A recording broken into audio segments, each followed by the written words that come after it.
আসল শেখ হাসিনা বলাইছিল যে দিল্লি সে হোক আমরা এই ধানের শীষ মার্কা নিয়ে পাঠে নামিছি।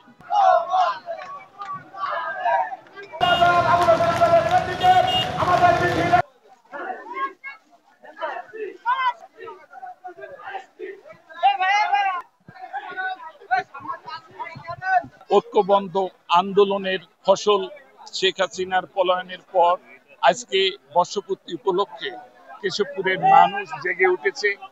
আজকে কেশবপুরের ইতিহাসে একটি নজিরবিহীন যে র্যালি হলো, এটা স্মরণীয় হয়ে থাকবে কেশবপুরের রাজনীতির মাঠে। আজকে বাংলাদেশ জাতীয়তাবাদী দলের আমাদের প্রিয় নেতা তারেক রহমানের নেতৃত্বে সারা বাংলাদেশের ন্যায় কেশবপুরের বিএনপি ঐক্যবদ্ধভাবে বেগম খালেদা জিয়া এবং তারেক রহমানের হাতকে শক্তিশালী করার লক্ষ্যে আমরা ঐক্যবদ্ধ বিএনপি প্রতিষ্ঠিত করেছি। ইনশাআল্লাহ আগামী দিনে আমাদের নেতা তারেক রহমানের আহ্বানে যে কর্মসূচি আসবে আমরা সেই কর্মসূচি পালন করে কেশবপুরের মাটি বিএনপির ঘাঁটি প্রতিষ্ঠিত করব ইনশাআল্লাহ। আজকে কেশবপুর উপজেলা ও পৌর বিএনপির উদ্যোগে বিজয় র্যালির আয়োজন করা হয়েছিল। সেই বিজয় র্যালিতে বাংলাদেশ জাতীয়তাবাদী যুবদল কেশবপুর উপজেলা পৌর শাখা স্বতঃস্ফূর্তভাবে আমরা এই বিজয় র্যালিতে অংশগ্রহণ করেছি।